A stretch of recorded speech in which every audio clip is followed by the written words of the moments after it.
St. Joseph's Oratory. Frère André's legacy. The sky was painted with gentle hues of golden blush as the morning sun rose over Montreal. Mina adjusted the strap on her camera bag and looked up in awe at the city's skyline from the window of their hotel room. She nudged Mark, who was still wrapped like a burrito in the white hotel blanket. "Wake up, sleepyhead," she whispered, kissing his cheek. "Today we go meet a saint." Mark groaned dramatically, peeling open one eye. "Unless this saint serves poutine and coffee in bed, I'm not sure I'm ready." She laughed and pulled the covers off. "Come on, I've planned this for weeks. Today we go to St. Joseph's Oratory." Mark sat up, rubbing his eyes. "Is this another one of your mystical, spiritual day trips?" "Yes," she said, grinning, "and it's gonna change your life." A holy climb. By late morning, they stood at the base of St. Joseph's Oratory of Mount Royal, one of Montreal's most iconic landmarks and the largest church in Canada. The basilica rose like a sacred crown above the treetops, its emerald dome gleaming under the September sun. Mark whistled. "It's like the Vatican had a baby with a castle." Mina smiled. "Frère André built this, with faith, and a lot of miracles." They began climbing the long staircase leading to the oratory. To one side were hundreds of granite steps, and to the other, a wooden section marked as the pilgrim's path, where the truly devoted climbed on their knees, praying with each painful step. Mina paused, watching a man in his 70s ascending that way. "That's faith," she murmured. Mark gave a respectful nod. "Remind me to stop complaining when my sneakers squeak." Meeting Frère André inside the oratory, cool air and quiet reverence washed over them. Soft organ music echoed from a distance. Candles flickered like stars, their light mirrored in the eyes of the praying visitors. They approached a statue of St. Joseph, surrounded by crutches, hundreds of them left behind by people who claimed miraculous healings. Mark stared at them, wide-eyed. "I thought these kinds of stories were exaggerated." Mina turned to him. "Serious now? That's what I wanted to show you." She led him toward a small chapel near the main basilica, Frère André's original chapel. It was humbler, more intimate, the place where the whole story began.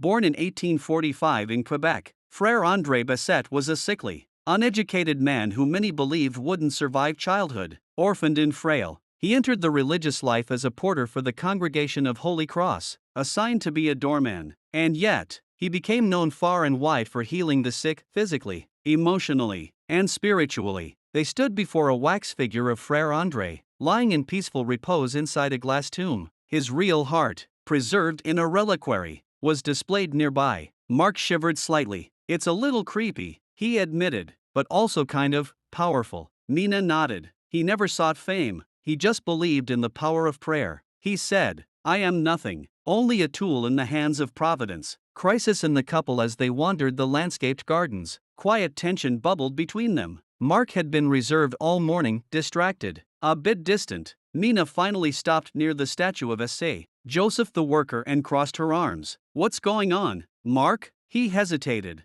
"Can I be honest? Always. This trip, it's beautiful, and you've put your heart into planning it. But I'm not sure if I believe all of this. Saints, miracles, maybe it's just not for me." Mina felt a pang, not because he disagreed, but because she had hoped this place would help them connect on something deeper. They were only 47 days into their 90-day visa. The wedding loomed closer, and so did the questions neither of them had the courage to ask out loud. "Do you believe in us?" she asked softly. Mark looked surprised. "Yes, of course, but I think faith looks different for everyone. You see magic in this place. I see history, stories, beauty. Isn't that okay?" She considered his words, looking up toward the towering dome. Frère André used to say that faith isn't about certainty, it's about trust, even when you don't understand everything. Mark took her hand. "Then maybe I have more faith than I thought." A candle for the future before leaving. Mina insisted they light a candle in the votive chapel. Rows upon rows of candles burned in colors of red, blue, green, and white, an ocean of flickering hopes. She lit one, whispering a prayer for clarity and strength. Mark stood beside her. He lit a candle too, awkwardly at first, then with deliberate care. "For us," he said. They stood in silence, bathed in the golden light. A Montreal miracle that evening. Back in their hotel, something had shifted. They didn't need to talk about it, they could feel it. Mark flipped through a small pamphlet he had picked up at the oratory. "Did you know that Frère André healed tens of thousands of people? Just by praying with them." That he once said, "Place yourself in God's hands. He abandons no one." Mina looked at him, surprised. "You read that?" "Yeah."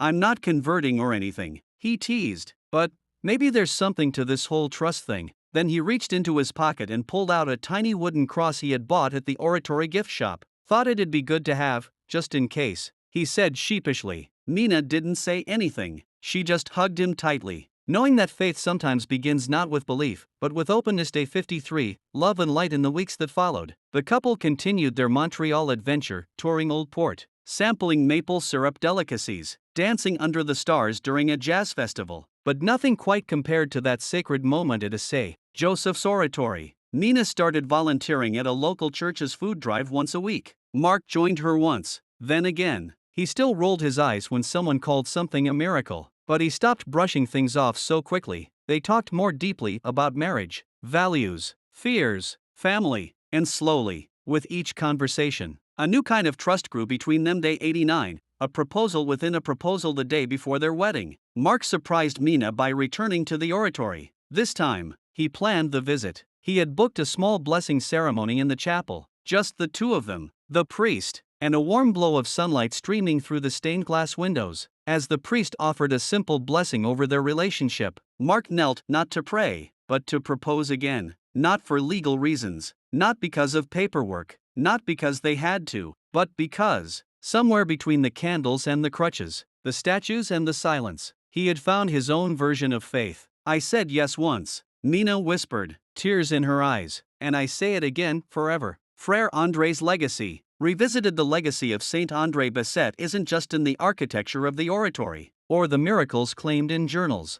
His real legacy lives in the quiet transformation of the human heart. He was a porter who opened doors for people, and through him, a door had opened for Mina and Mark to understanding, patience, and love. Epilogue, faith in the everyday. A year later, Mina and Mark returned to Montreal not as visa-bound fiancés, but as husband and wife. They brought with them a small box of intentions from friends and family, names, dreams, hopes written on slips of paper. They lit candles for each one in the votive chapel. Mark had grown into the habit of praying not with formal words, but with quiet moments of reflection, with gratitude over coffee, with the way he looked at Mina when she wasn't watching. And Mina? She stopped needing Mark to believe exactly what she did. It was enough that they shared a journey, side by side. As they stood once more at the steps of Joseph's Oratory, Mark whispered, "You were right, this place changed my life."